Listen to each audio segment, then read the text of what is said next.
from speculation are starting to disappear, and it's going lower than when they started to inflate. And that's kind of where um, knowing that he's on the hook for the Twitter deal while he's also losing a shitload of money on the Tesla stock, this might be the thing that breaks him. And it's funny that I don't think people are even this this might not seem like a possibility in some people's minds, but because his fortune was built on so much speculation, if the right domino was to fall, the entire tower starts to come down. And this is Yeah, the where, keystone. yes, it started to crumble in a way that, because of his ego and his inability, like he's not actually as smart as he's trying to pretend Okay, to be. so directly to that point, I just last night I was listening to this dissection of an article about essentially what stupid people are, and they were described as people who don't benefit themselves and cause loss to other people. Like there are people who benefit themselves but cause losses to other people, and those are like bandits or criminals. And you have smart people, and they, or not necessarily intelligent people, but like people who aren't stupid, and generally they create situations that are beneficial to all parties. And then you have people who help other people but get taken advantage, and they're like naive essentially. They're the four sections of the chart, like a spider chart. And I think what's happened. My dad mentioned this. The guy's just been really lucky. Like he's made a lot of really lucky and bold decisions, and stupid, stupidly, many people have mistaken this kind of luck for intelligence and intellect and and economic acumen and all of the things, all of the descriptions that we read all of the time. But the reality is he's just gotten really lucky and kind of skirted through a lot of scenarios that could have ended very poorly for him, and that have traditionally ended poorly for other people when they've tried to do these same things. Like I remember one point, we were talking about like how as people get older, people they heal less slowly, and this is true. But some people will have asserted that they're losing their healing factor, and they just aren't as resilient. And I think what you said was, fuck that. They were just really lucky that they didn't suffer some severe injury growing up, and they just got lucky that they made it that far with it before they actually hurt themselves. And this is the same thing. His luck's running out. Like Yep. you can't just throw water balloons full of gasoline onto a fire and expect to not get burned at some point, or expect the fire to grow beyond one's ability to contain it or participate in it at all even. Well, and I think even more because his fortune was built on speculative investment into him. There are all these people who bought into the idea that somehow they were the tree hugging liberal by driving a Tesla. Oh, I'm saving the planet. I'm the greenest person possible. And now that he's gone full Republican, they can't keep telling himself themselves that shit. Yeah. There's no way that somebody who is trying to pretend to be on the left, who's like trying to save the planet, can then really truly believe that Elon Musk is actually trying to save the planet. I'm pretty That sh- was clearly a grift. I'm pretty His sure whole Subaru, like by extension Fuji Industries, is one of like is the greenest car company out there. Like they have reclamation facilities where they take all the materials that they need to make the parts that they use in their vehicles. it's actually quite impressive. I think they're like awarded like greenest car company every year, practically. I mean, I don't think that any I don't think that any car company that relies on mining rare earth minerals can ever become greenest.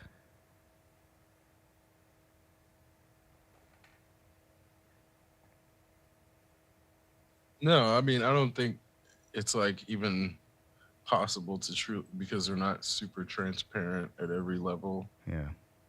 So there's gonna be some opacity that we can always or that we'll never be able to see behind to truly know if they're just pretending to be green. But Elon has been really good at hiding the actual impact on the children that are mining or the waste product and the pollution that's a side effect of the mining. People in America have been able to ignore that shit for a while, but now, like I said, now that he's gone full Republican, all that shit's coming to light, including his every every NDA he had in place to protect him is starting to get broken just because nobody it's like not worth those people keeping it in place anymore. And the woman like the issue with him having the sexual assault case, or I guess like sexual harassment more so. Uh, Like he offered to buy her a horse. but she's not the one who Like, came yeah, forward. that's right. It was her It was friend. her friend, which is where I think in a lot of these cases, people are going to be NDA adjacent and start coming forward. And it's like having someone who's NDA adjacent but also saw what happened is a way that people can get around NDAs. And now that it's happened in one already, I think we're going to start to see, like, if a Tesla owner has to sign an NDA, the person riding in the car didn't. So it's like I all think this that shit. NDAs just need to be. There should be no situation where an NDA can cover up sexual assault. I think that's like the first step. Like, it doesn't matter if she signed an NDA. If this dude fucking whipped his dick out and offered to buy her a horse, like that right there. What the fuck? I mean, yeah, that's like you'd think that'd be a given. You would think, but here we are. Yeah. Well, So it, that right there, clearly an American problem. Like that's there's a cultural problem that enables the Elons to try to use horses um, as a way to gain sexual favors. Um, and that's where I'm like,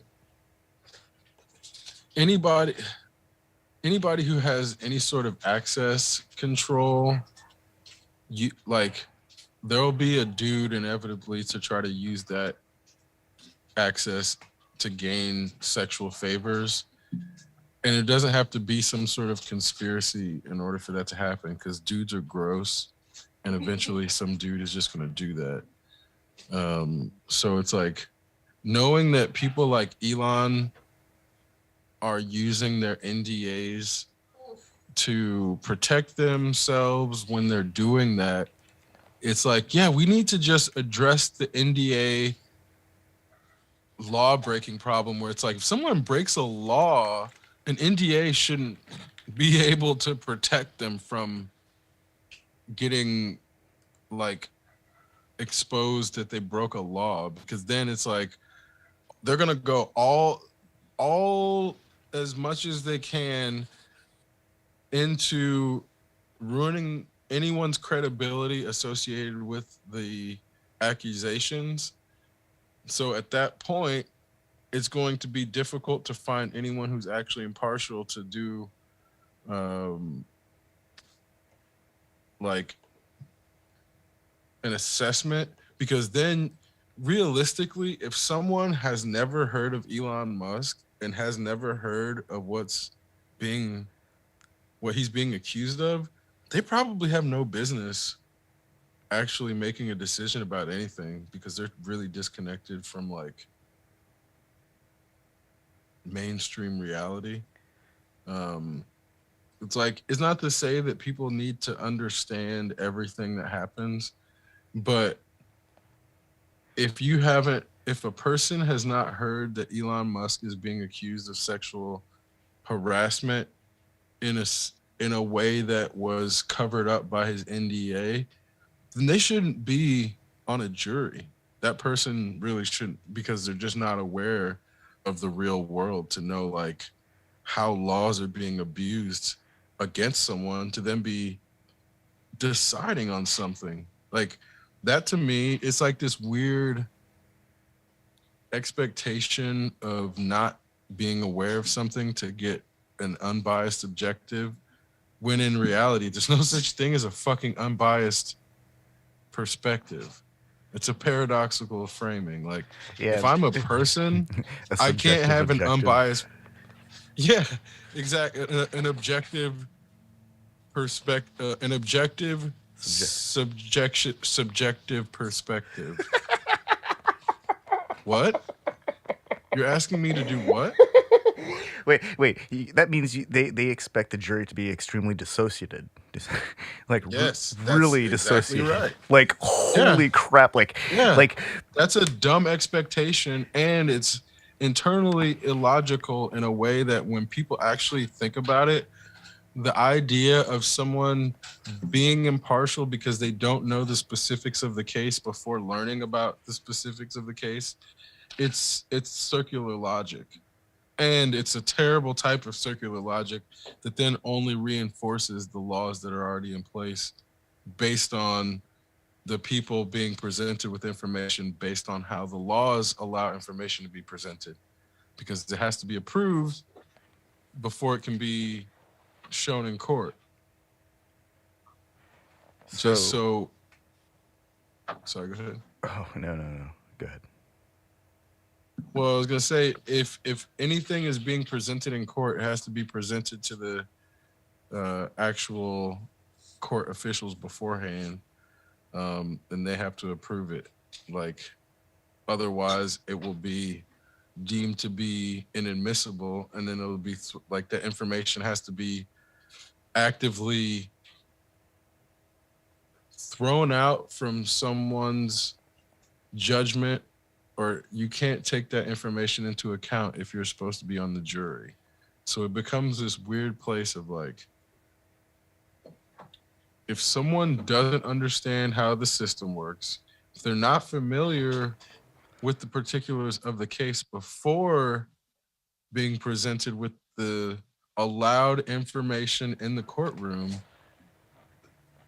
it's gonna be very easy to shape someone's opinion about something, um, both as the court uh, and as effectively the prosecution working with the court. Because I mean, I'm not sure in if there's any case in which like the prosecution's working against the court unless the court itself is under scrutiny, but they don't, like a judge from one circuit would not be held accountable within that same circuit. It would be in a higher circuit, so that's not even really possible. And so it's like the way that the system is set up, it's not impossible, but it's really difficult for judges to be held accountable within, like, because people who are the counterbalance don't understand how the laws work, they're not holding the judges accountable. And then the people who are subject to those systems are not able to affect those laws or change them in a way that then make it so that the system is like it it says innocent until proven guilty, but if we all know that cops get deference in a case where if they shut off their body cameras, then their word goes over ours, then we can't actually have a fair uh, sense of what justice is supposed to be within that system. And that's why people just don't trust it. Because they say one thing, but then when they actually apply it, it's like the justice system is loaded so that it isn't actually, you're not actually able to uh, get a fair trial unless you have enough money to get over the hurdles that are in place that they've put there just to make it so that effectively poor people become their chattel if they want you at the time. And it's like, this is how slavery got turned into the prison industrial system, but that's also why it's misapplied to black people more than white people, even though it's like the crimes are not committed at different, like black people aren't committing crimes at different rates than white people. They're just getting incarcerated at different rates. And then white people who are racist will use that incarceration rate to make it seem like there's some sort of criminal disparity when actually there's no criminal disparity between races. It's just how the law gets enforced on those people breaking those laws. I am amused almost every time I see someone try to describe incarceration rates as a reason for the disparity in crime rates among ethnicities, because it always demonstrates a fundamental lack of understanding of how these things are calculated and what they actually mean. Like when a population, a portion of the population is represented by like roughly 12%, a number of 12%, and they represent 30% of incarcerations. That right there should indicate that there's a problem. But it doesn't, because the thought exercise always stops at, oh, well, 12% of the population is causing 30% of the problem. Because we have a culture that willfully accepts the numbers as being generated. No, it's not willful. They're willfully pretending that they don't understand the connect. They're not trying to understand it, bro. And I think this is the problem when we try to give those people the benefit of the doubt, as if they just don't understand. No, that's what I was getting to. It's like they don't understand the math. They don't understand how the numbers are derived. They do. I don't think they do. I'm not even giving them the benefit of the doubt that they do the math. That's the thing. I think them pretending they don't understand the math and then given the benefit of the doubt is part of why they keep sidestepping addressing the problem, because then people try so hard to just if you understood this statistic is wrong, they're pretending, like they troll like center Democrat, like not even center. It's like anybody who thinks that they're willing to engage in good faith debate, they will troll that person and waste their time and pretend they don't understand just to waste that person's time. Yeah. And this is one of those right-wing tactics that I feel like people are not really catching on to, because it sounds too ridiculous to think that it's real. But this is something that they've been doing for a very long time, which is where you see that they're just like, oh, everything is critical race theory. They know what they're fucking. This isn't them misunderstanding that critical race theory is only taught to universities. They're actively doing this to just make it impossible for anyone to talk anything about minority issues. And they know what they're doing, because if you go look in their forums, they talk about doing this on purpose. And this is why I refuse to think that they don't know what they're doing with the math, because it's not like they're not actually trying. They're not really trying in the first place. So that's not their they're not attempting to use those statistics correctly. So it's not even a matter of them not understanding the math because they were never trying to use it correctly in the first place. Yeah, From my perspective as a black person. from my perspective, being fundamentally unable to understand the math means that they could never possibly understand any of it.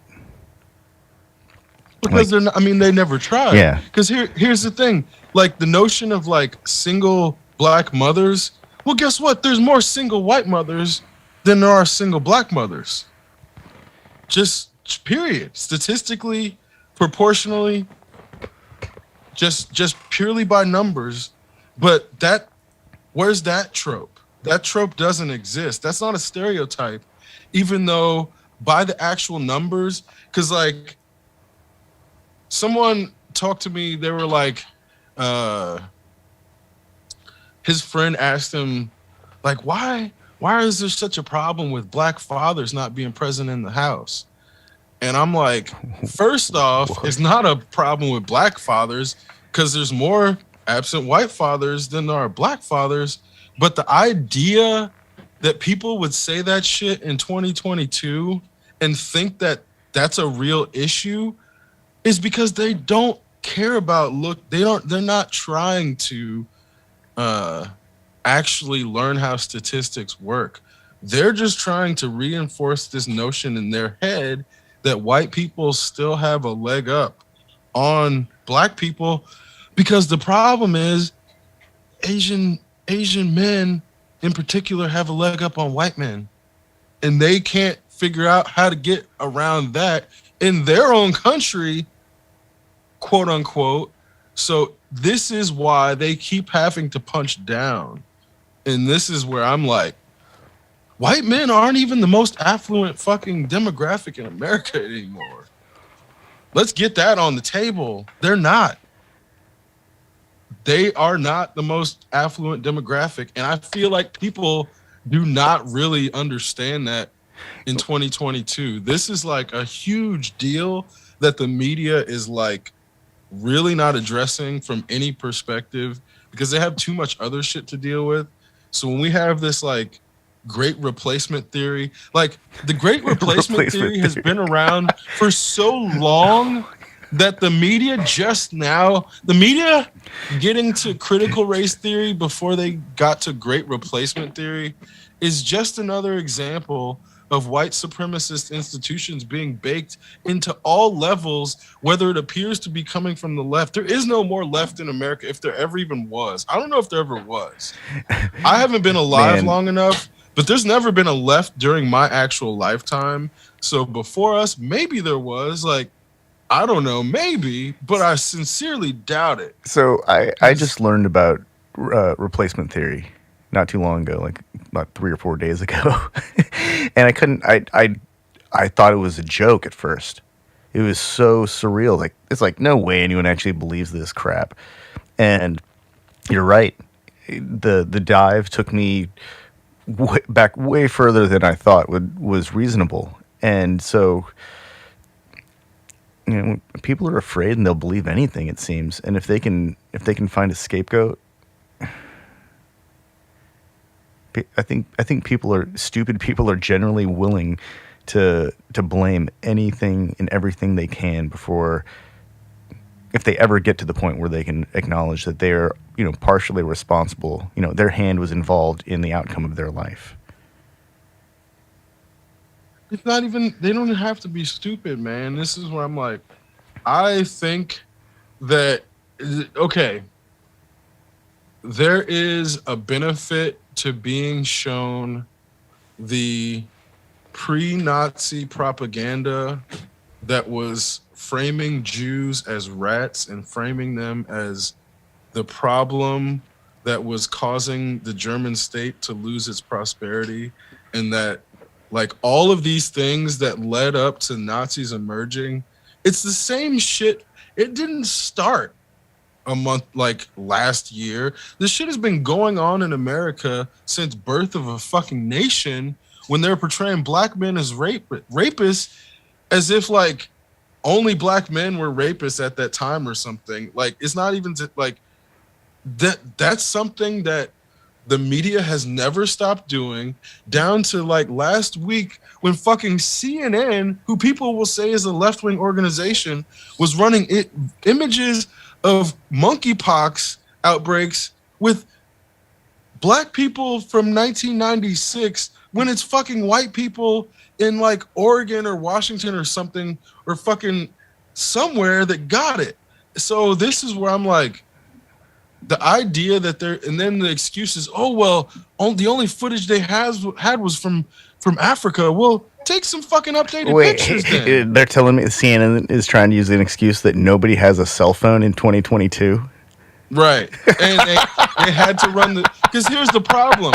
The problem is, if it's white people who got the outbreak right now, and you're running pictures of some black hands to show the symptoms, well, guess what? That's not gonna fucking, they're not gonna understand that, because they don't know, like, shit doesn't look the same on black and white skin, in the sense of like, that's just the way it is. Like, if I get a bruise, it's not going to look the same on me as somebody who's got white skin. That's just the way things are. Hey, Trevor, do you think I have monkeypox? I don't know. Your hand is still white. Like, if white people are getting it and white people are the ones having the outbreak, using black hands to show the symptoms is just trying to like, and then the way they framed it, this is the first time humans have had monkeypox outside of Africa. Hold up. Wait, what are you saying here? Are you saying African are animals? Because that's the way it fucking sounds.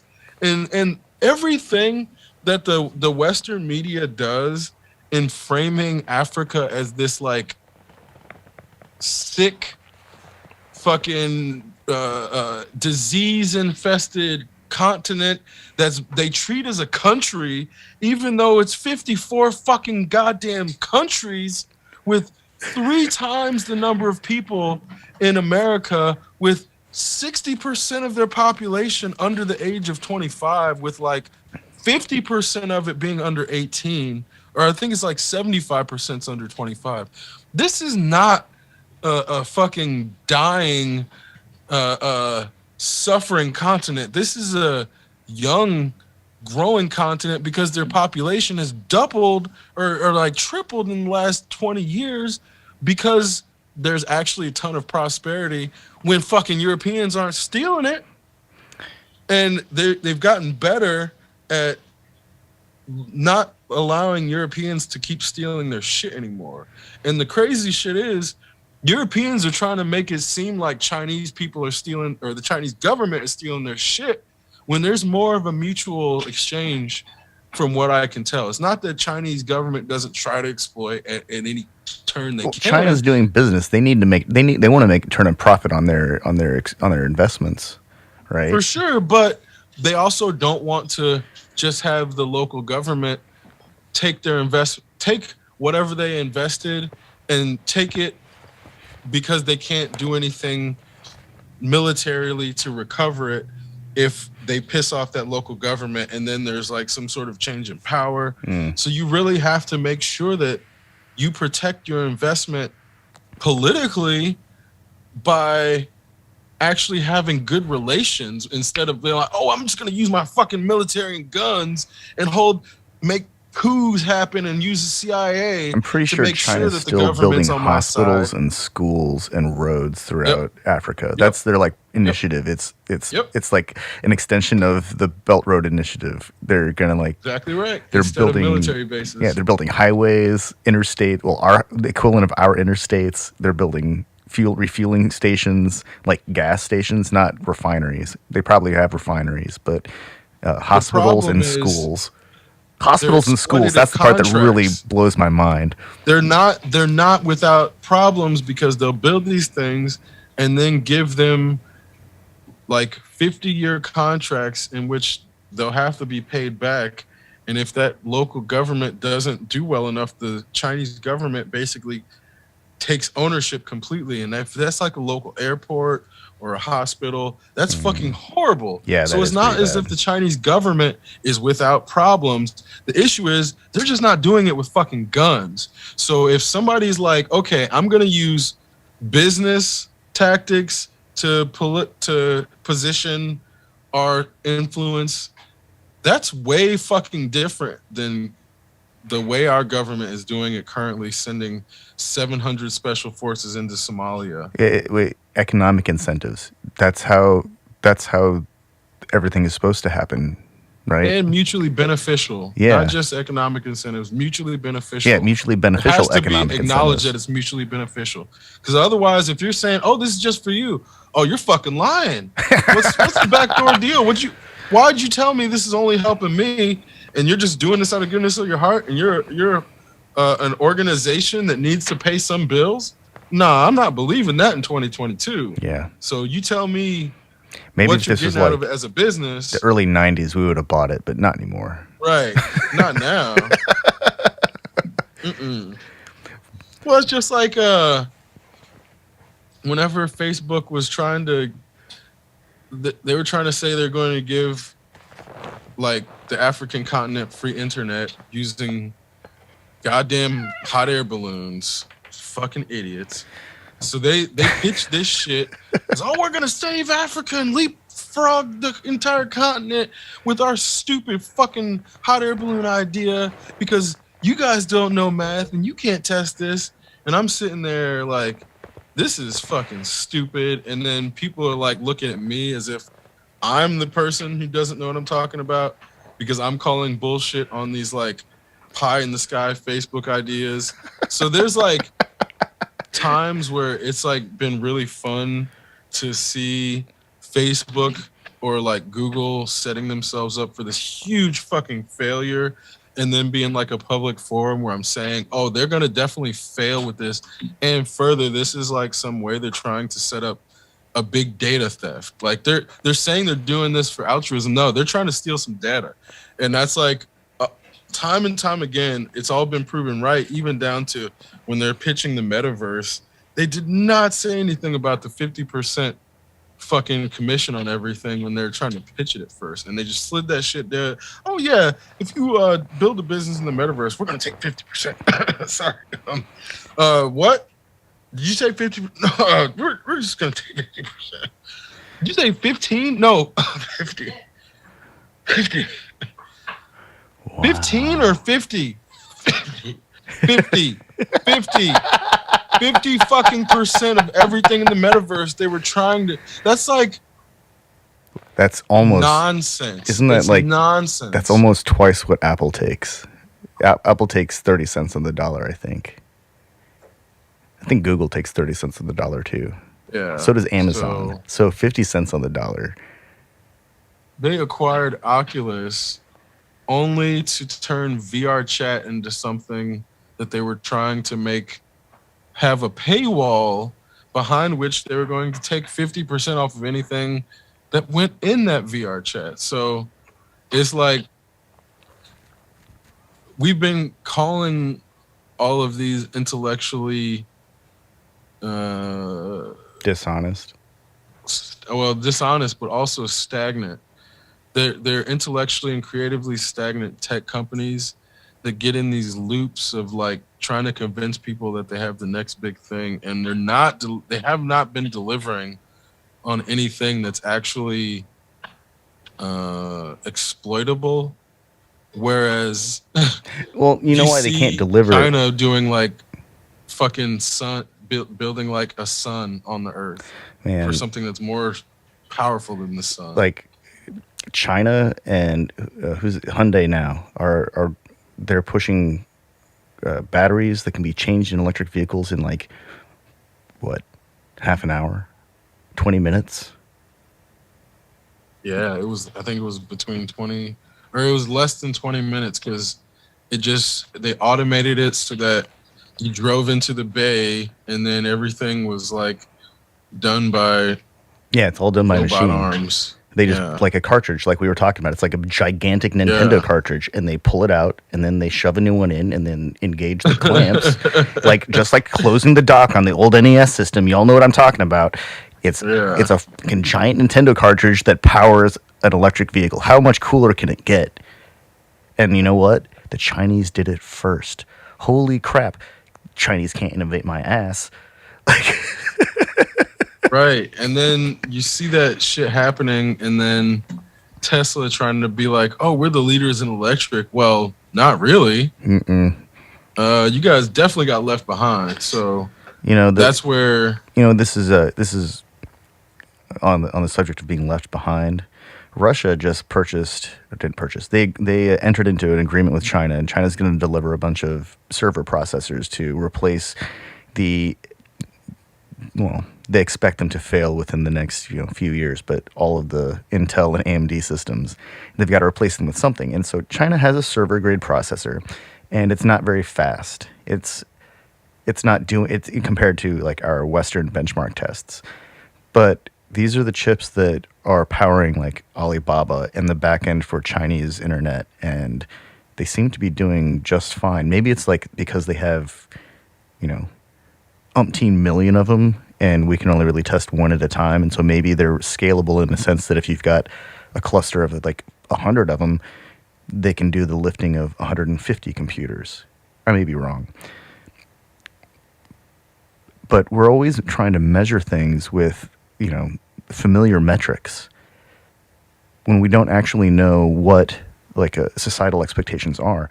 Like our needs for electric vehicles may be dramatically different from the expectations and needs of vehicle owners in China or Korea or Japan. And so like I think a lot of the expectations we have for these things are based upon a very limited sample, a very vocal and limited sample of people. I don't think everyone actually wants to have like the gigantic truck car thing, the SUV station wagon, but these are the only things that are available to us. Well, I mean, it's like because we have to sell that thing to the grandparent, we're measuring electric vehicles in horsepower. Mm. You know what I mean? Yeah. It doesn't make any fucking sense to measure a goddamn vehicle in horsepower in the first place when they're doing it with combustion. But because people were too stuck in their old ways to then be like, what is that? What do you mean it's got like 10,000 joules of output? What's a fucking joule? Yeah, it's supposed to be joules and like, newtons. Yeah, what do you mean a newton? How many horses is it? Is this like 10, 12? No, man. 100? No. One of them, it's like a fig Newton. It's a cookie. I mean, it's like a cake, but it's a cookie. Are you if people think that you have like 1,000 horses running in a straight line together that they're going to be faster? or like if you have them pulling all in one line together, that you can attach one thing that can maintain integrity to keep like I don't even understand how you would have 1,000 horses do anything together and make it actually better than just like 3 horses. Well, foot pound has always been kind of amusing. It's the power. It's the amount of power you need to move that object 1 foot. Because then, yeah, but that's like an horses, expression of torque, and the way it's described, it's almost a circumlinear motion, but it describes a rotational force. But it's a linear measurement, so that's not even accurate. It should be a logarithmic measurement. Exactly. So then, you would have to have a mechanism of redirecting and containing all of those various horses into one pulling mechanism. That's which a would badass treadmill. Exactly. That engineering feat on its own is like more impressive than the actual horses. So that's where I'm like, what even concept would make somebody think that moving beyond 3 horses, it's not the mechanism that the horses are using that doesn't fall apart under the extreme pressure? That's not the actual cool thing. I think because that's where I'm like, I think that harness is fucking amazing. 200 horsepower sounds way cooler than like 1 vehicle power, though. 200 of something is better, right? Because it's bigger. 200 is more than, I mean, even if it's a 10 vehicle power car, right? there's definitely a lot of brand or marketing at play here because horses are strong. You know, they pulled the Conestogas across the west to on the Oregon Trail because everyone's played that game. We all know that horses can pull shit. We know those were oxen.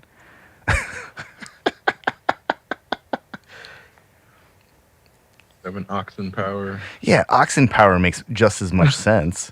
Fuck, you'd only Right. what for like what 4 horsepower? You only need two might as well oxen be power, donkey right? power at that Donkey point, power, like, shit. Well, donkey yeah, power I would got be for like go karts, right? 400 horsepower or 500 donkey power because 500 donkey power sounds dope.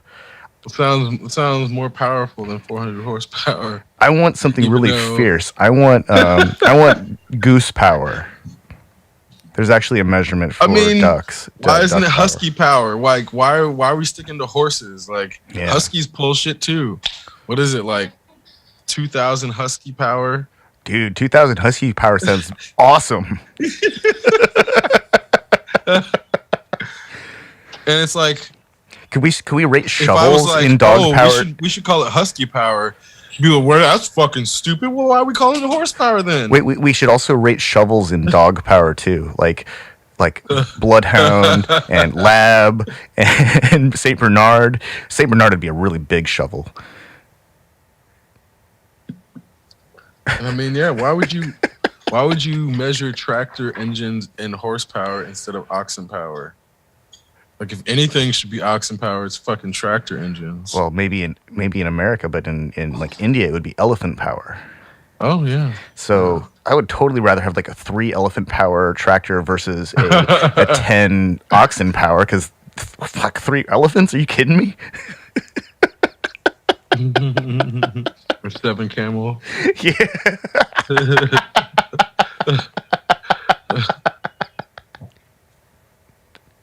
Oh no.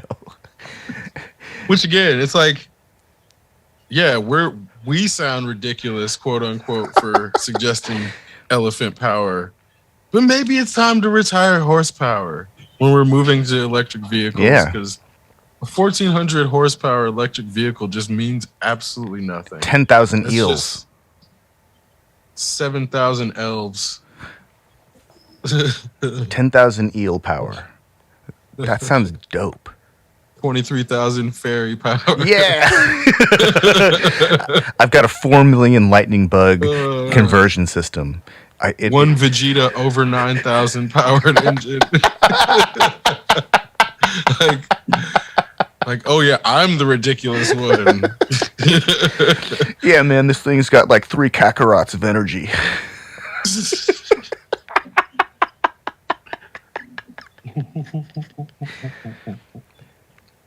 That's no less But, ridiculous than trying to equate like a machine that can go travel at 180 miles an hour to a horse that can't. Show me the horse that can break 100 miles an hour. Then we can compare a car to that thing.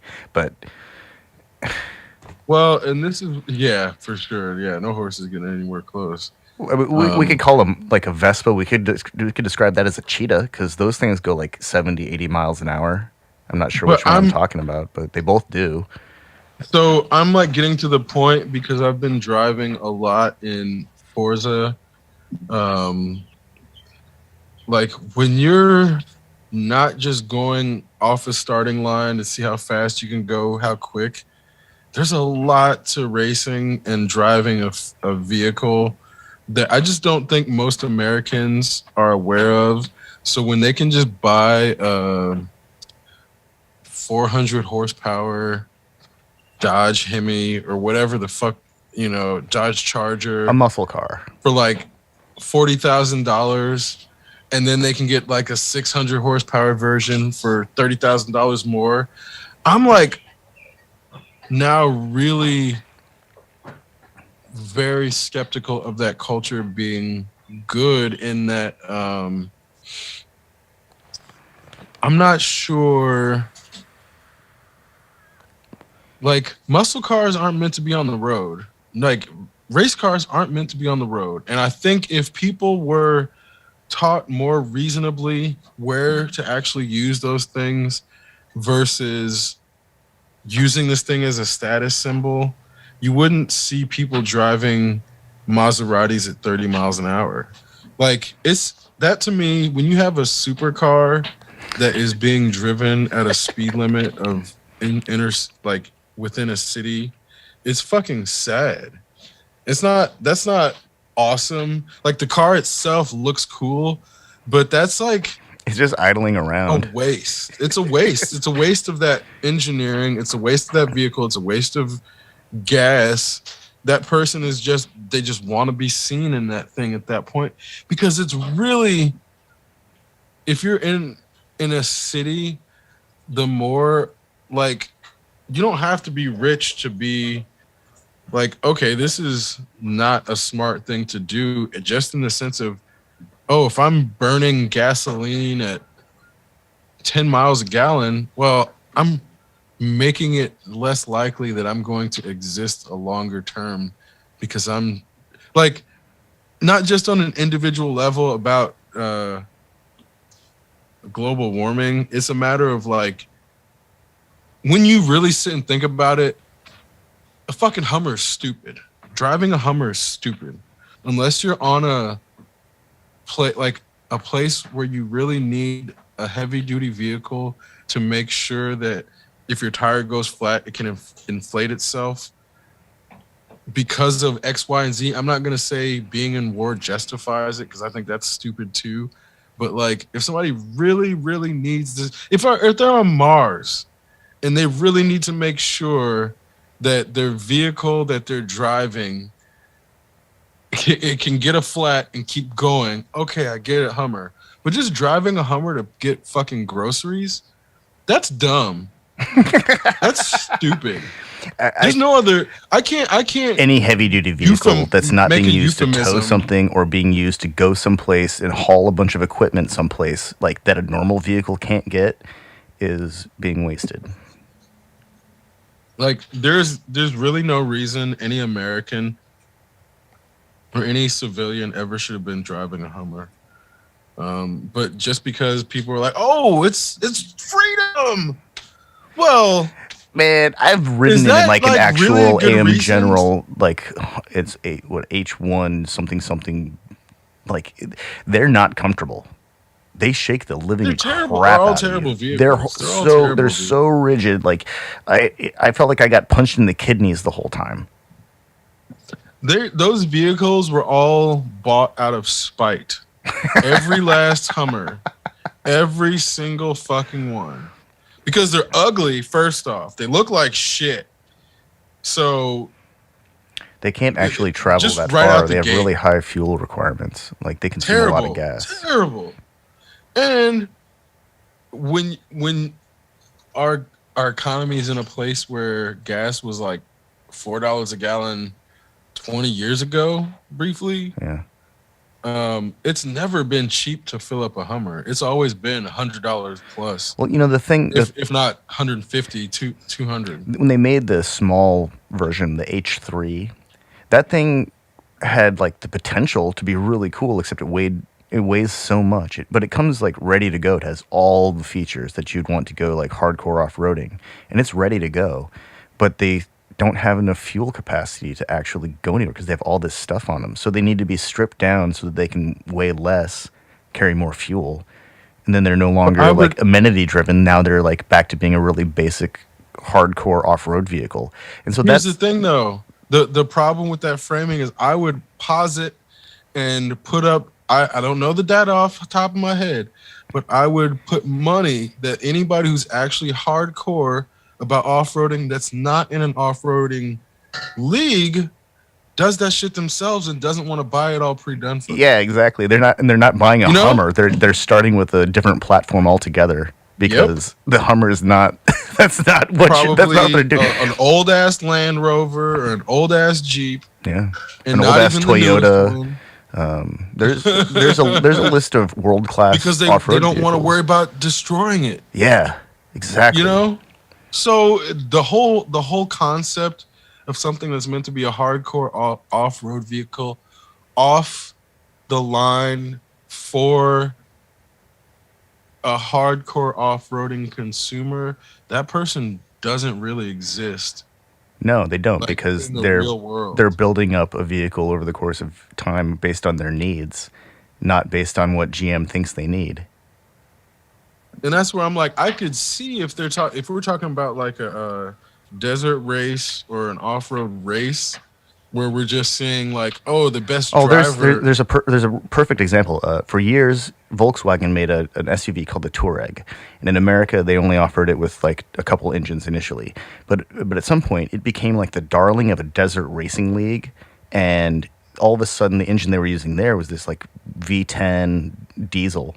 They brought that to America, and then overnight, you start seeing the embrace of this vehicle in these racing leagues, and it's actually really quite incredible. But these they stopped selling them in America because they're too expensive. Because they were like developed over the course of like a decade from a very impressive off-road capable SUV into like an off-road racing platform. That's how it's done. It's done over time. It's not just like transplanting this idea, oh, let's take this thing and clad it in plastic and metal to make it look like a military vehicle and then load it up with technology and tell people this is what's up. They did it by listening. I think that's where. Well, but then those things are fit for only the best professional, Hmm. That's highest level, and this is where then, that's why it like failed. getting back full circle, that middle ground where somebody can get something that's as powerful as that, but meant for the road because it's cheap. I don't know if that was like a good trajectory. That Yeah. feels like something that we should never have done, as far as I can tell now, because then it's like you got these people out here with supercars effectively, with 30-mile-an-hour speed limits and a lot of testosterone You know that and the desire to show off. everyone's in a hurry too. Like Yeah. everyone drives like it's rush hour all the time. From what I've noticed, and this is just in Bloomington. Every time I leave to go someplace, everyone it seems like they're in rush hour mode, and it's like 1 o'clock in the afternoon. It's not supposed to be rush hour. It's like between lunch and school getting out. It's definitely not supposed to be rush hour. But people are in a rush because the time crunch and everyone wants to fit more into their day because their phones are conspiring to get them to try and load more into every day than they could possibly complete. And not because not everyone can you know um, responsibly build their own schedule. I don't think time management skills are as robust as the culture of America would like it to actually be. Because if they were, people wouldn't be taking, what little free time they have and then spending it driving like assholes. They would, you know, and maybe I'm just projecting too much, or expecting too No, much. it's not. But the issue is they don't understand what it's really like to be organized until someone shows them, because then it's like, people will think that they're organized because it works for them, but when shown someone who's actually organized, it you either get it or you don't, because you don't know what you're looking at, in the Yeah. sense of I can show someone 4 weeks out what I'm doing on a Thursday afternoon at 1 p.m. Um, it's not every day. There's some days that I leave open on purpose, but there's days, weeks out, that are already scheduled and booked up because I use my calendar and make sure to actually register things that are important that need to be done by a certain date And or you on a also certain have date a frequently. reasonable understanding and expectation for how long it takes to travel from point A to point B, and then how much to time to buffer when those things happen too. Like, I think that. Well, even then, I'll literally, if I have to be somewhere on time, I'll open the route to that place and have it open to see if there's traffic. And then it's like, if I have to leave before a certain time, I'll know exactly how long it'll take to get Yeah. there. because I'll just make sure that the map is open while I'm heading to that place. And it's like it's not even it's not a huge step, but that's how I make sure that I know, oh shit, there's traffic. The within the hour of going to someplace, like you can chance it or you can just fucking look. Yeah.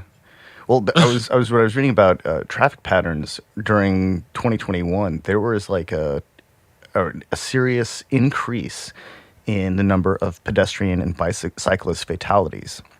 And these are like, people on their feet getting hit by cars at speeds exceeding 30 miles an hour, because the survivability threshold is somewhere between 25 and 30 miles an hour, which is why most of our, urban speed limits are 30 miles an hour.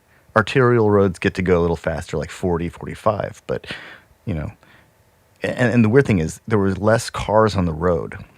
And so it's believed that the corollary is that there were fewer cars, so people were more willing to go faster because, hey, there are less chances to run into anyone else, basically.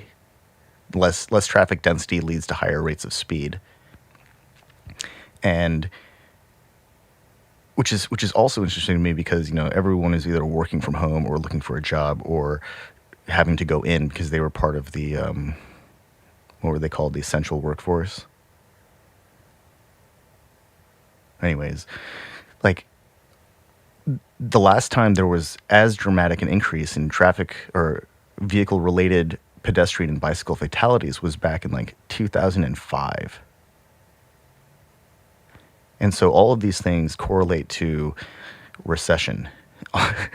But they also correlate to bad infrastructure, Yeah, because I've that been to too. too many cities where you don't have pedestrian and vehicles cross on the same path. They'll Yep. either elevate or have a tunnel. Yep. And it's like there's just too many cities that employ that strategy where they don't have pedestrians getting hit by cars or people on bikes getting hit by cars because they don't have them crossing each other in a perpendicular way. And Mm-hmm. that's like the easiest way, instead of like monitoring the speed. It's like, yeah, just put them on different planes. I Because agree. guess what? In Las Vegas, if you try to walk across the street, you're getting a fucking ticket. Yeah. You can't put you like You have to jump over a if bunch you of barriers too. yes, exactly right. You have to work really hard to actually cross the street in Las Vegas when you're downtown. How the It's hell did like that person get in the street in the first place? yeah. And I think if people have never been there to see like what real infrastructure design looks like, to see how you should actually treat pedestrian and vehicle traffic as like things that they just should not intersect. Period. It's like it's in a modern city that has tools that like are modern. We Well, shouldn't have that. We shouldn't have that particular I problem. think you just hit the nail square on the head with a like a giant magnet driven hammer. The technology is old in these cities. They're not modern cities anymore, unless we're going to call them modern and speak of them in the past tense. Because when I think of a modern city, I'm thinking of like, you know, places in Southeast Asia, Singapore, Hong Kong, Tokyo, Kyoto, Beijing, Shanghai especially, Dubai. There's a giant list of cities that are so much more sophisticated than anything that we've got in the United States that it's kind of sad. And of course, nobody realizes this because most people aren't going to go traveling to those places. They're going to go to tourist-friendly locations where they can have a guide. And that makes sense because, fuck, I don't want to go to a country that I don't speak the language and just be like, fuck, what am I doing here? Like, everyone wants to have, like, someone on the inside who can give them a, leg up when they're going to another country. And that's why people will take tours. But, America's not the most advanced place anymore. We don't even have maglev trains. We don't even have high-speed railways. So it's hard for me to ingest and keep down this idea that American cities, American infrastructure are even in the same, generation of technology as other parts of the world anymore. There are places that are very sophisticated, sure, but not on the broad scale that we see in examples in like China or Southeast Asia or Japan or Korea. I think in the early 2000s, like the average internet speeds in Tokyo were like something like 60 gigabits per second, and in America it was like 3.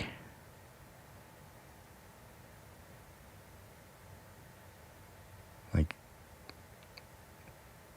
our infrastructure is just now catching up, slowly, by the Yeah, because lowest then you bidder. go to the rural areas and they still, a Dude, lot of places don't have gigabit internet, dude, not there's even still 3. places if you drive towards 70 through Terre Haute, there's still cellular dead zones. Yeah. Like, Well, it's funny you say that because I remember up in from like 1990s, maybe 8 to like 2002. If you had a cell phone and you went from Indianapolis to Bloomington, your shit would not work in Bloomington, and it would just be dead until you got back to Indianapolis because they didn't have enough coverage. And it's like it's insane to think that it was not that long ago. I think it was maybe 2005 before Bloomington really started having good cell phone coverage. Because even further in Bloomington, if you went out on Lake Monroe, oh your yeah. shit would just stop working. But then once they finally got 4G, that's when you could still get cell reception. When you When like go out on Lake Monroe and still get when I reception. was when I was in high school, one of my friends, his mom gave him a leash, and this is before cell phones had cameras. All they did was tell you who the caller was, and that was really just a number. It didn't have like you couldn't program mom. It just had numbers, and so he was always getting in trouble because we were always going to places where there was no cell phone reception, and so he'd get all these. He'd get home, and his mom would be like, "Where were you? Why didn't you answer your phone? What? We didn't get the. I didn't get a call. Where?" Yeah. And so there's like, there's still places in Indiana that if you're just driving, you'll get no reception whatsoever. Yep. And then Maps stopped working. Everything stopped yeah, working. everything just stops working. Even down to there's places where the GPS will not accurately track it, and then if you try to readjust the GPS and set it right, it will eventually just go back to the incorrect position. So there's like Yeah. Well, some in there's a reason for that, and that most cellular devices don't have they just don't have the chip, an actual GPS chip. They have an assisted GPS chip that does triangulation and like partially reads encoded data that's transmitted from the cell towers, but they don't actually have real GPS or GLONASS chips.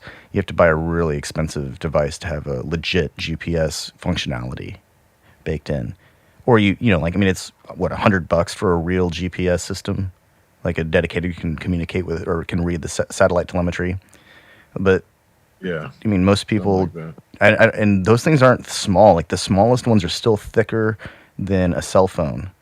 So it's not an issue of and it's not an issue of battery technology. It's that the hardware itself is not able to be reduced any smaller, which is unfortunate because you'd think that we could our advanced computer phones could contain a piece of hardware like a GPS receiver, but it's just too big. We need these things to be tiny. Yeah, and it's like they can be made small, but then they're expensive as hell. Oh Like I yeah. have a GPS in my watch, but it was like there's no it's not like a touch screen or anything like that. It's a smartwatch because of the GPS and the heart rate monitor. But it was like I think it was just about $100 for the GPS functionality itself. Yeah. Because there's different levels where this one is like meant to be resistant up to like 100 meters, like 30 30 G's of impact or something. I forget exactly what it is. So your But it's watch like survives, but you don't. right, right. But part of it is like I can't be like losing a smartwatch because I'm holding pads for somebody that hits really hard. And Yeah. that's what was actually happening. I realized like when you have a computer on your arm, it's not meant to take the impact of a fucking tie kick. Oh yeah. So when I'm like Its inner ear was looking for collapsing. smartwatches, I'm basically like, okay, I need something that can take impact and also for like just shock. And the diver's smartwatch was like the closest thing I could think of to something that works for what I need. Because then it's also if you sweat a lot and you need to make sure that shit doesn't fucking short circuit. Yeah. Because that was also a problem. Like I think my sweat ended up shorting out the microphone on the So other smartwatch. there's a smartwatch for musicians that includes a metronome that pulses, and it's encouraged for all musicians. But I've watched videos where drummers use it to keep like machine time, and I think that would probably be a good candidate for a smartwatch that can withstand impulses, because that thing's got to be able to withstand a drummer's the shock of the stick traveling through their wrist repeatedly, like over the course of either a performance or a recording session. That might be a good candidate. I need to find that now that I'm thinking about it, at least. I've always been really impressed with like the Casio G-Shock. I always thought when I was younger and had small wrists, they were too big, obviously. But as I've gotten bigger, grown, I really appreciate the bulk that they have. They're like, they're easy to control. I've always thought that watches are really interesting to me anyways, because they're the machine themselves. They're so tiny, little micro machines. But like a digital watch, a digital computer itself, or like even the rudimentary ones, they were able to pack quite a few functions in with just a few buttons. And it's hard. A stopwatch on my wrist, I remember using one of those all the time when I was younger. But to use it on my phone is this bulky operation where I'm holding a computer. And I lose one of my hands. So the rough estimate is the Muay Thai kick is similar to the swing of a baseball bat at 480 pounds of force per strike. Oh, I believe probably per square inch. So that's where it's like that type of 100 of those in 3 minutes. Most smartwatches aren't actually meant to take that type of. I don't think very many electronic devices are intended to withstand that kind of abuse. Yeah, it's like the only thing I can compare it to is basically a concussion grenade. It's like I'm going to say that depth charge. You were basically driving nails with your watch. Yeah. That's basically how it ends up transferring force. Because then it's like I know there's times when my forearms get as close to possibly breaking as they can without breaking. There's no silicon wafer with atomic deposition of gold to comprise its circuits that can withstand impact forces like that. We're talking those are beyond material tolerances. Chips are so fragile.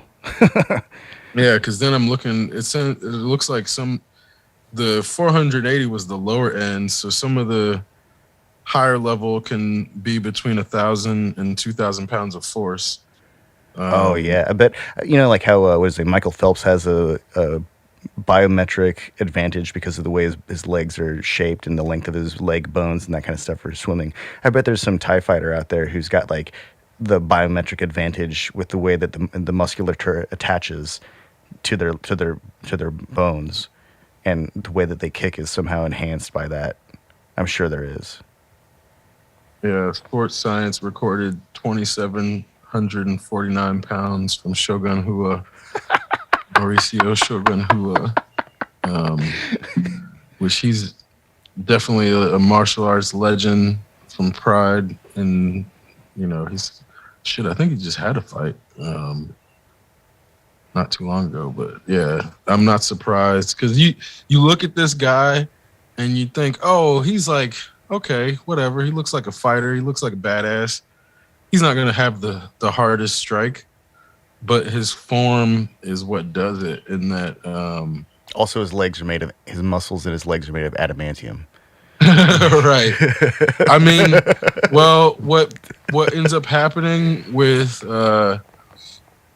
Thai fighters specifically is because they end up training so hard and getting their bones to be so dense and so resistant, the nerve endings are what ends up suffering. So they end up getting like nerve damage, and like you'll have Thai fighters who are 35, 40 years old that can barely walk because their nerves are all dead. And it's one of those things where um they a lot of these Thai fighters in actual Thailand start fighting when they're like 4 or 5 years old. Man, you just reminded And me they're like of really fighting. you just reminded me of that time Conor McGregor punched so hard he broke his own ankle or broke his own leg because he'd been training too hard at kicking and he hadn't been training Yeah. hard enough his whole life.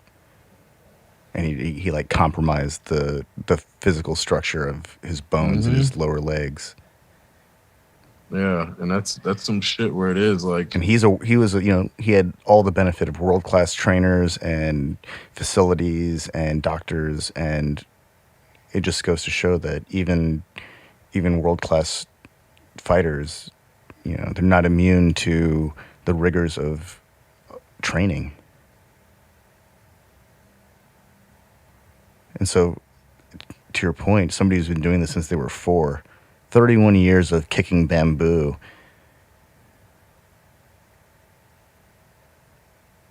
That's like an unimaginable amount of impact trauma that they endure.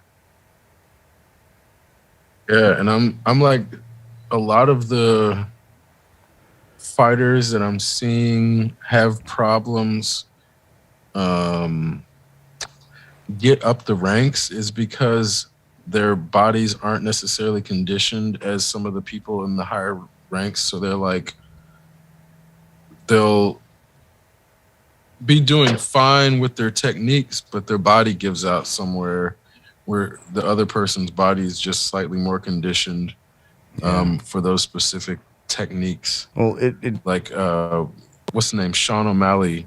Like his bones just aren't conditioned quite yet. So he like breaks his hands and he breaks his feet. And it's like mm, I once it starts happening, it keeps happening. So the issue is it's like you can't really you can't put that like close that Pandora's box. yeah. And it's like Well, this is the same shit happened with Mayweather. my personal understanding with injury is that our bodies have more in common with a glass, like a drinking vessel. And every time we get injured, little cracks form, and eventually it starts to lose its ability to contain water to the full level. And every so often, the glass breaks, and we get to put it back together, of course, but it's never the same, and it always leaks. We only get one opportunity to keep the glass perfect, and then that's kind of it. And some people can get pretty damn close to perfect. Some people who have the resources will return to 99.999, ad infinitum functionality, but they're still always going to be under threat that they fall wrong and land in the same place, or re-injure themselves the same way. It could be worse than the first time. And this is the nature of injury. It's not we can only repair our bodies so much.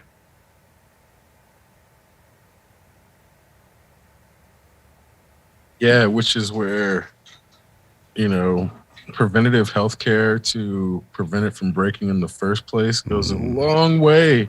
And that's where I'm like, as a black person, I wear SPF 60 or SPF 100 if I can't. even though It's you have a like I'm genetic not advantage at processing right. vitamin D. I'm trying to help that in the sense of like why wouldn't I?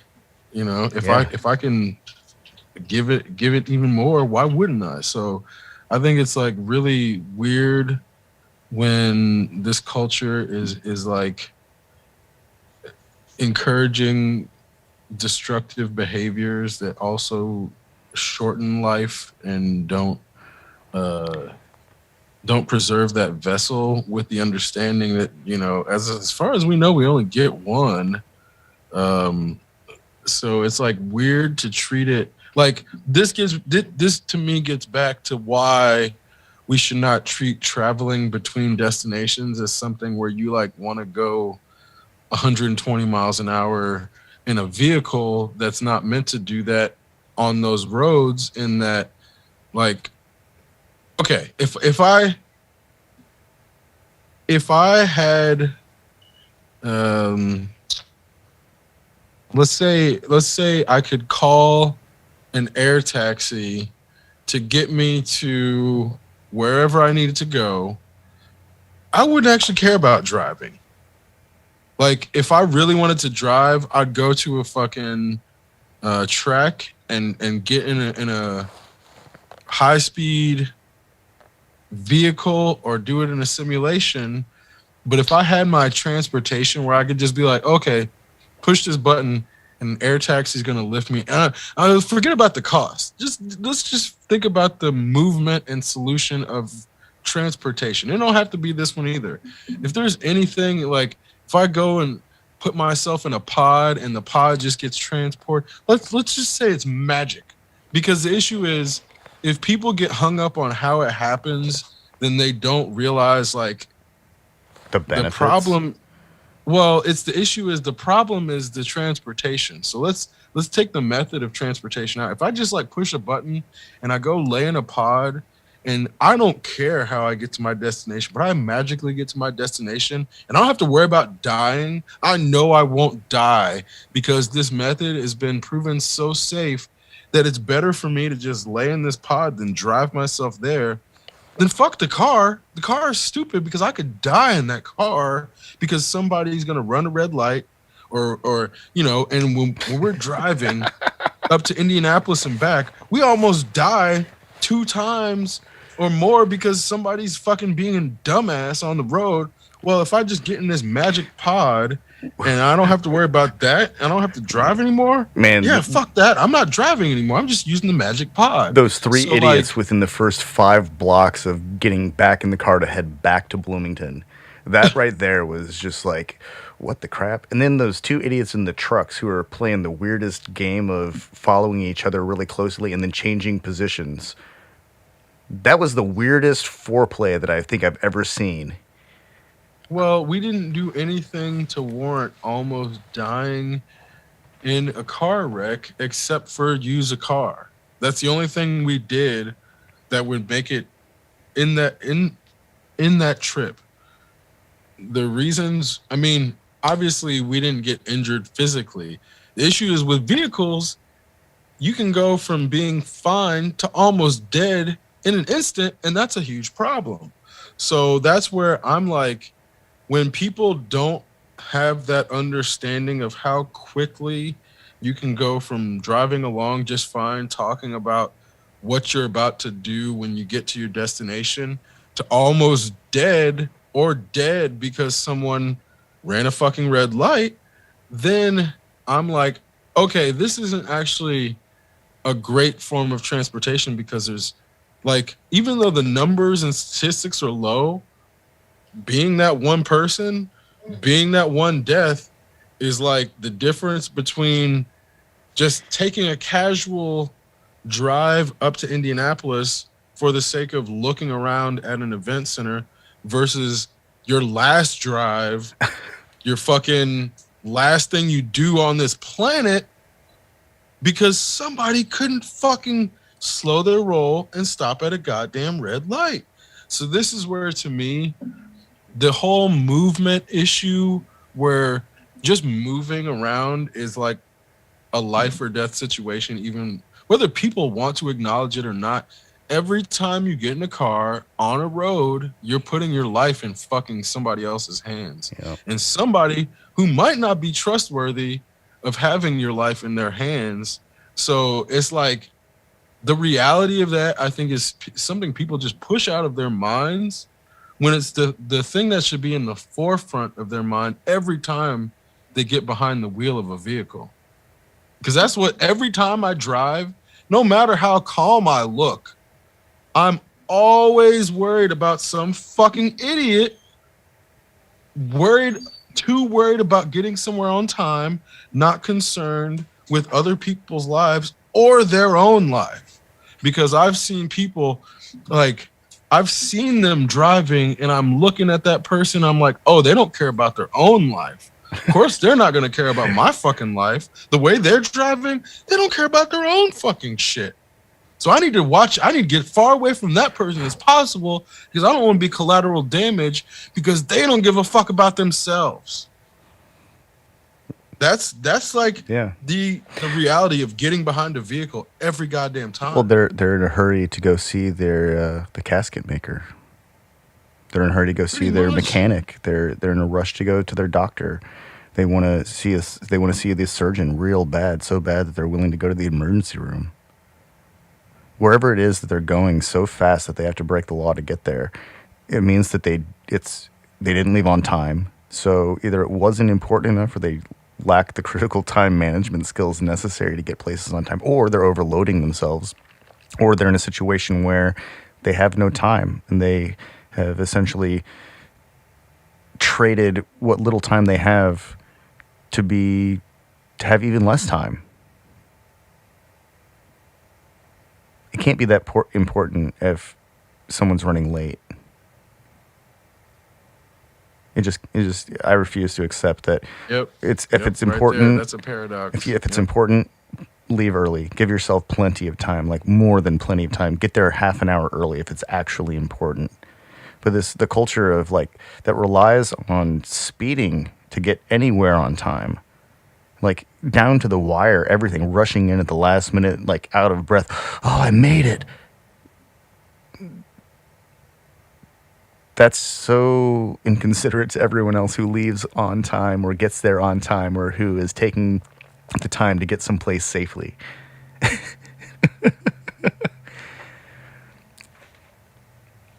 But again, that's where, trains run on schedules. Yep.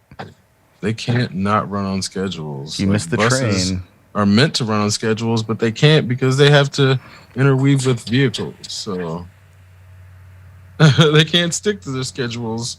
They try. They some of them really good, better than others. Yeah. But no, man, you can't take away someone's personal spacecraft. It's their spacecraft. They're going to go as fast as they can.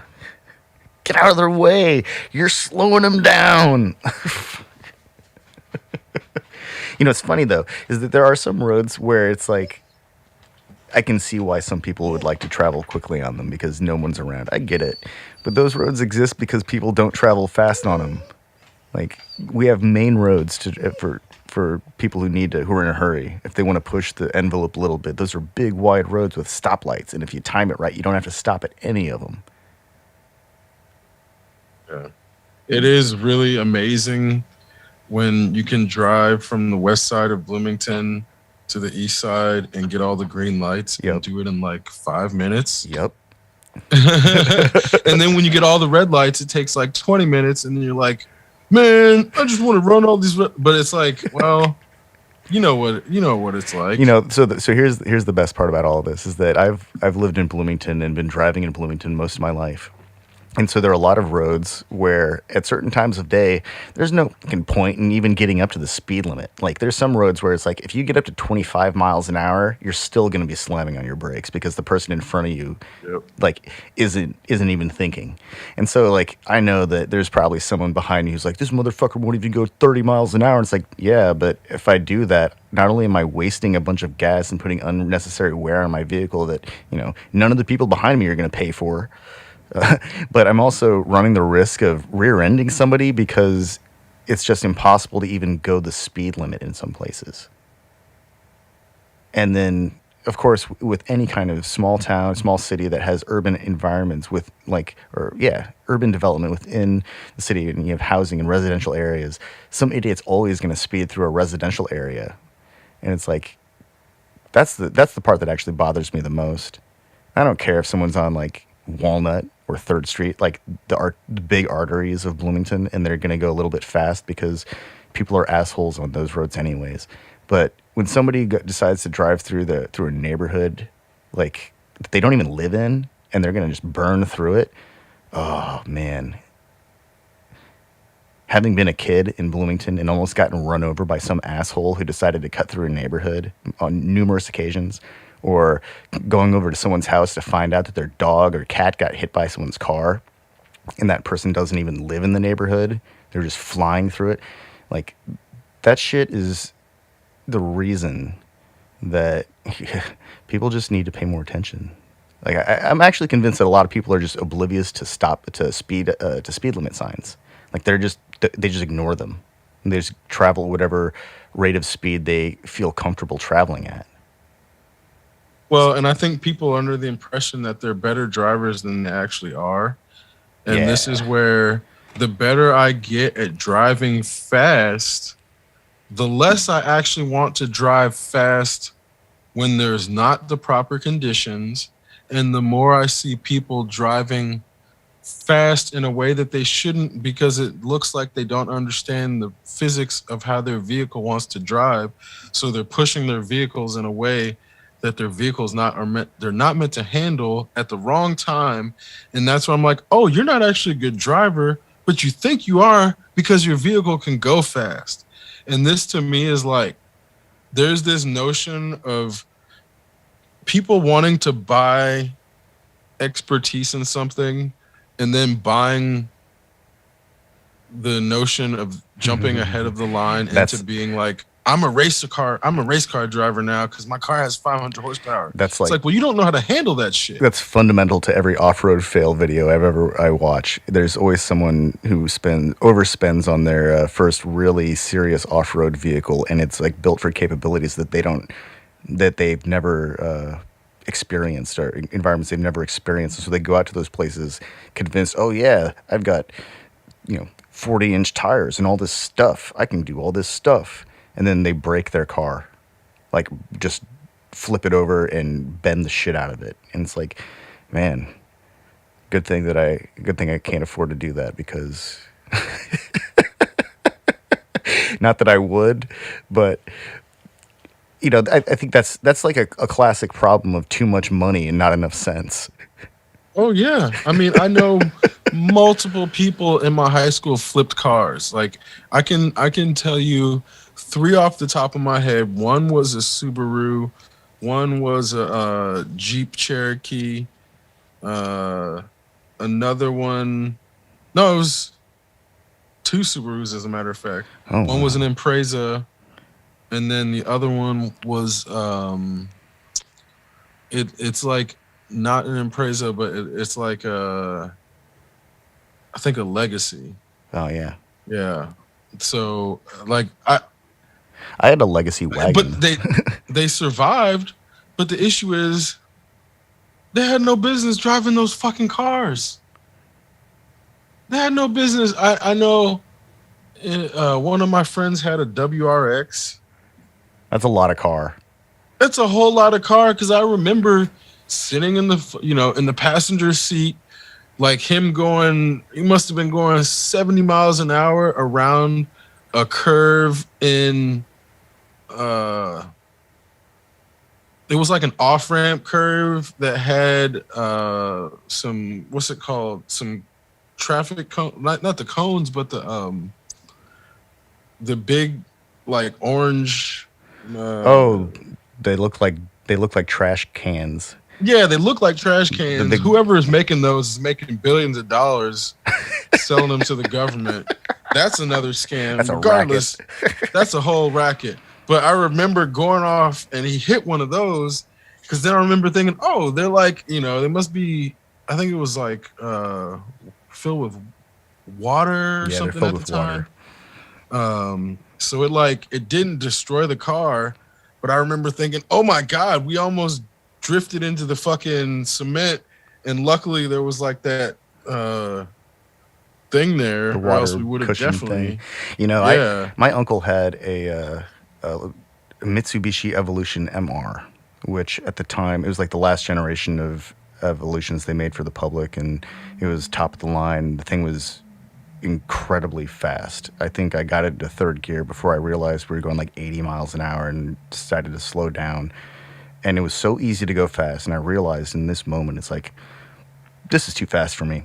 I don't need to play around with this kind of stuff. Like, if this is where high performance vehicles have gone, this is like way too easy to get into trouble. And it's not like it wasn't like a Camaro where like if you just mash it, you have to wait for the rear end to catch a hold, and chances are most people take their foot off the gas before it ever gets too bad, and because everyone's afraid of wrapping a Camaro around a tree. But like small cars like the Evolution or STI or WRX, like little pocket rockets like that, they just launch and they go and they just keep accelerating. Like I remember seeing videos of like Evolutions and STIs going around back roads with Lamborghinis and Ferraris and having no problems, like just staying on their asses the whole time, because those cars they're meant for bigger roads, less twisty roads. And they're just phenomenal vehicles. Kids shouldn't have those cars.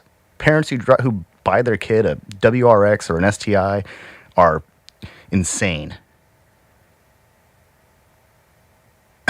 Yeah, no real person needs that, not on a racetrack. Yeah, rally drivers so need much those cars. Yeah. And they then need a navigator with that car. Yeah. To make sure they don't flip that shit, and they know exactly what's coming up, 500 to 1,000 feet ahead of them, because with that much car, you can't process all the information by yourself. Yeah. And they're also like strapped in with 5-point harnesses and multi-point cages with helmets and head restraints. That's a 2-person car, bro. That's a 2-person car. Just like being a sniper is a 2-person job. Yeah. People like, if you F1 team, levels Grand Touring have a spotter, NASCAR have a spotter, team. and then the shooter.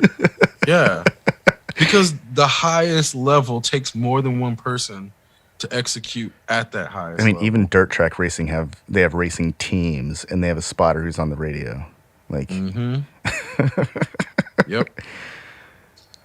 So again, it's disingenuous to think that somebody who's not a professional can handle all that power when it takes 2 fucking professionals to handle all that power in the first place. At least 2, if not more. Yeah. And like the current generation, the last year's Honda Civic Type R or something like that set a new track record on Nürburgring for front drive vehicles. A production vehicle is the fastest front drive car on Nürburgring. Not a race car anymore, but a production vehicle. That's insane. Well, I'm amazed it's not all-wheel, though. No, it's just got the fastest. Well, no, it's just for that class, for the front-wheel drive. Oh. Yeah, Gotcha, it's like gotcha. it's insanely fast, and I'm sure there are a bunch of high school kids out there, and that's their first car because their parents are insane. Yeah. Yeah. And then they're out there racing on the weekends because their parents, there's nothing else for them to do because everything's been shut down for kids. So they're given these fucking insanely powerful vehicles that nobody needs to have unless they're racing, and then have nowhere to go with them.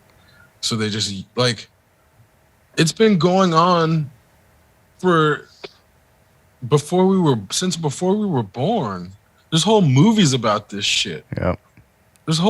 That's why there are no cool cars, based on, because they get bought and destroyed by some teenager on the weekend.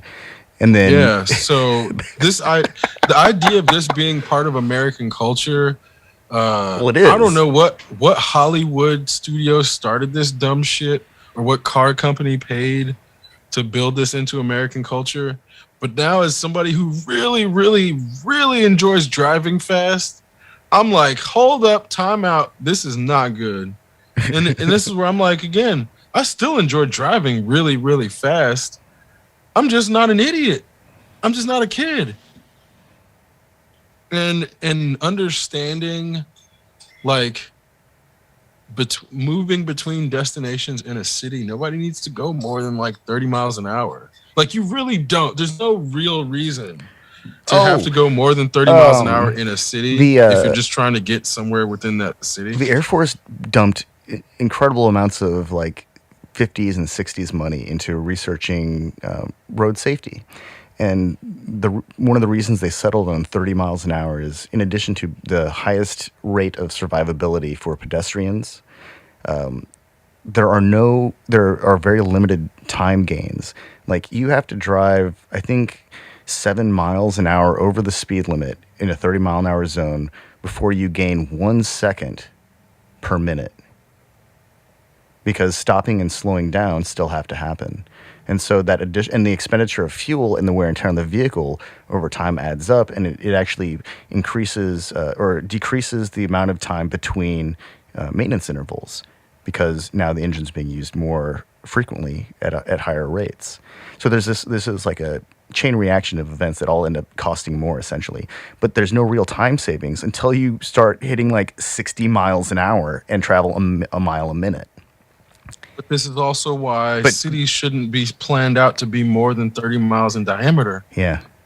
You see what I'm saying? Oh, yeah. There's like a very easy way to make sure that metric still applies. But when you have Los Angeles County that's like 60 miles wide, and then you have suburbs, like that shit no longer applies when you like, megalopolises are really weird. I think it is. I think a megalopolis is a hard concept to get people to wrap their heads around, because even a metropolis itself is a complex notion.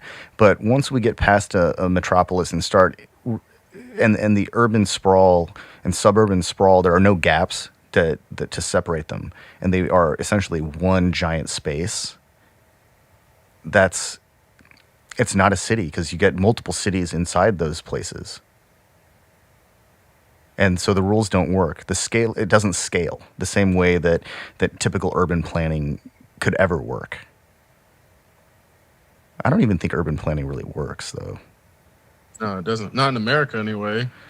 Fucking does in Korea.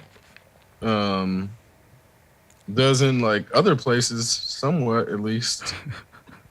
But it's not supposed to have cities of 60 million. Or whatever, and that's or 40 million, whatever the fuck it is. Like, I mean, I'm not sure I'm sure I'm over exaggerating, but Los Angeles is way too fucking big. Is the point? There's no cities, no human city is ever supposed to be that big, because clearly this shit doesn't fucking work. Well, it does not work at scale. And it's never worked at scale. Isn't there some kind of meme that goes around that describes LA County as having the same population as, what is it, like Idaho, Nebraska, Montana, Utah, Colorado, something like that? Like,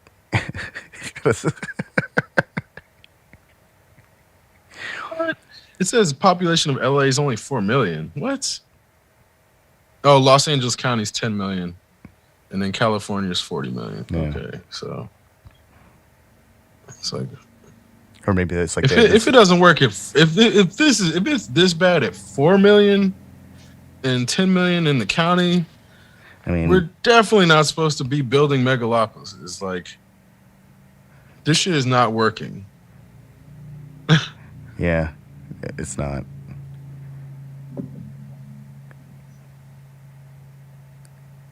Which is, again, New York State is 20 million. It feels way more populated than that because they're not using their space correctly then. No wonder this shit feels so disproportionate, because they're completely misusing their space. That might actually be the reason that I have enjoyed the times that I've been in Texas, is that even having been in like Dallas or Fort Worth and seeing the level of congestion that they have. I'd never spent much time in those places. I was always on the fringes of the cities or in suburbs where everything is actually spread out and the relative density is actually low. Like, Yeah, population of Texas is 28.64 million. So but they're spread out. yeah, Really spread out. Like you got to drive jeez. everywhere. You got to drive like, you know, 20 minutes just to go to the gas station, basically. Well, not everywhere. My buddy lives like right down the street from a gas station. But that's not the point. You still have to drive practically everywhere to get anywhere in that place. And that's a problem. If you don't have a car or if you don't have air conditioning in Texas, holy shit. Well, that's their problem now is Yeah. they're asking people to not use air conditioning because the power grids can't take it. Oh, yeah, the power grids are now Fucking overheating. idiots. Yeah. It got too cold and they couldn't keep keep the grid stabilized because it got too cold, and now it's too hot and it's destabilizing the grid. Can't win. You'd think that like the most energy rich state other than Alaska wouldn't have that kind of problem. I mean, I don't know if it's energy rich so much as fossil fuel rich, right? Because then you Yeah. look at it where it's like, what type of energy? And then Can they even use it's it? like, yeah, they've got exactly. They don't have the processing capacity to actually use what they Well, have at that's the like rate that they need. that's the big problem globally. We can produce enough food for 10 billion people or 10 trillion people, but we can't deliver it. We can produce enough energy. We have enough resources for the energy needs of 10 trillion people, but we can't even meet the energy requirements of 7 trillion people. Of half of that, because half of this world doesn't have the energy requirements of the United States. And then all we have the ability to produce, we humans have the ability to produce all of the goods that they need, but we can't there's this supply chain issue where we can't manage to organize the logistics behind boats that are out past the horizon at port. There's so many issues that are just a result of not being able to distribute. Yeah, because even then, the appearance of overnight is because the 30-day current process of going from port to port is occluded. Yep. And it's like it still takes 30 days to go from port to port. If you order from China. I mean, like assuming it's just like assuming China, but it's not even China. It's the customs process because it's like Oh yeah. at least 2 weeks on each customs side Yeah. just because of processing. So it's not even like distance so much as like, oh, just the customs at the ports have processing time. So it's like the distance is one thing, but the customs is just another altogether, which is where No, it's true. I waited for 4 months for a set of cookware, for some a spatula and a ladle. and it was probably it was probably sitting in customs somewhere on one side or the other. And you never know. One side may be, 0 people. I mean, not 0, but a really low queue in front of you. But the other side is a huge queue. So it's like, it's going to look just like it doesn't matter where that problem is. It's still 4 months. But that's like, I'm starting to see all of those appearances of immediacy are starting to break down, and then what has been promised is starting to break down. Like the big grift that's happening now, and people watch out for this, is if you buy your plane ticket too far ahead of time, they'll cancel the flight and charge you more than the original flight, of like the cost of the flight, but it's almost like that flight never was going to exist, so it's just a way to get your money.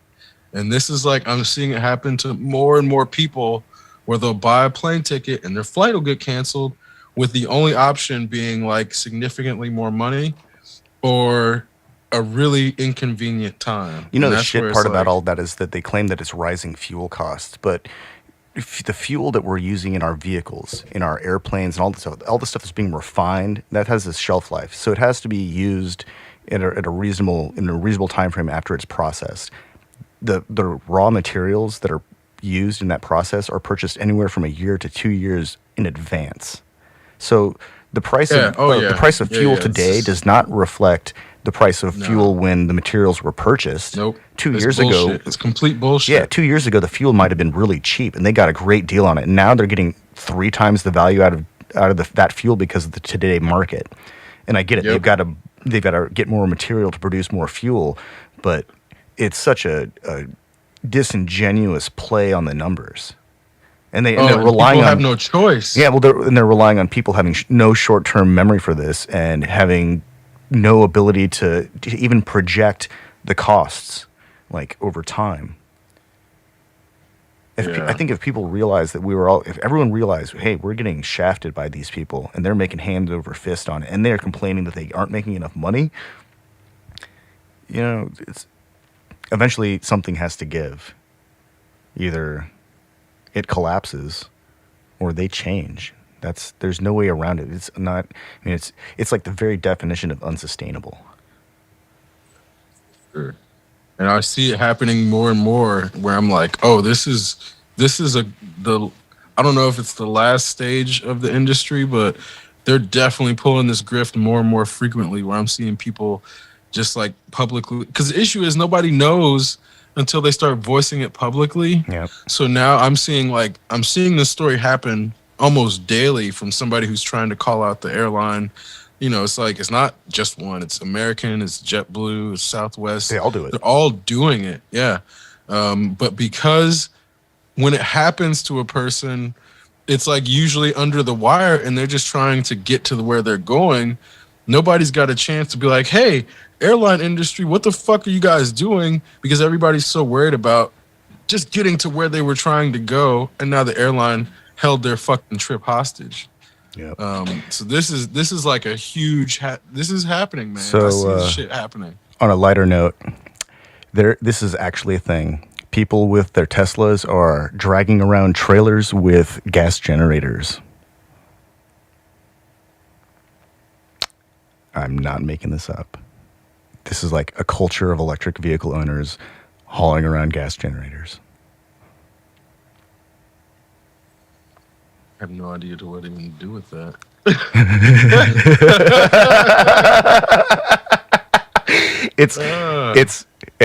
This revelation just made my day.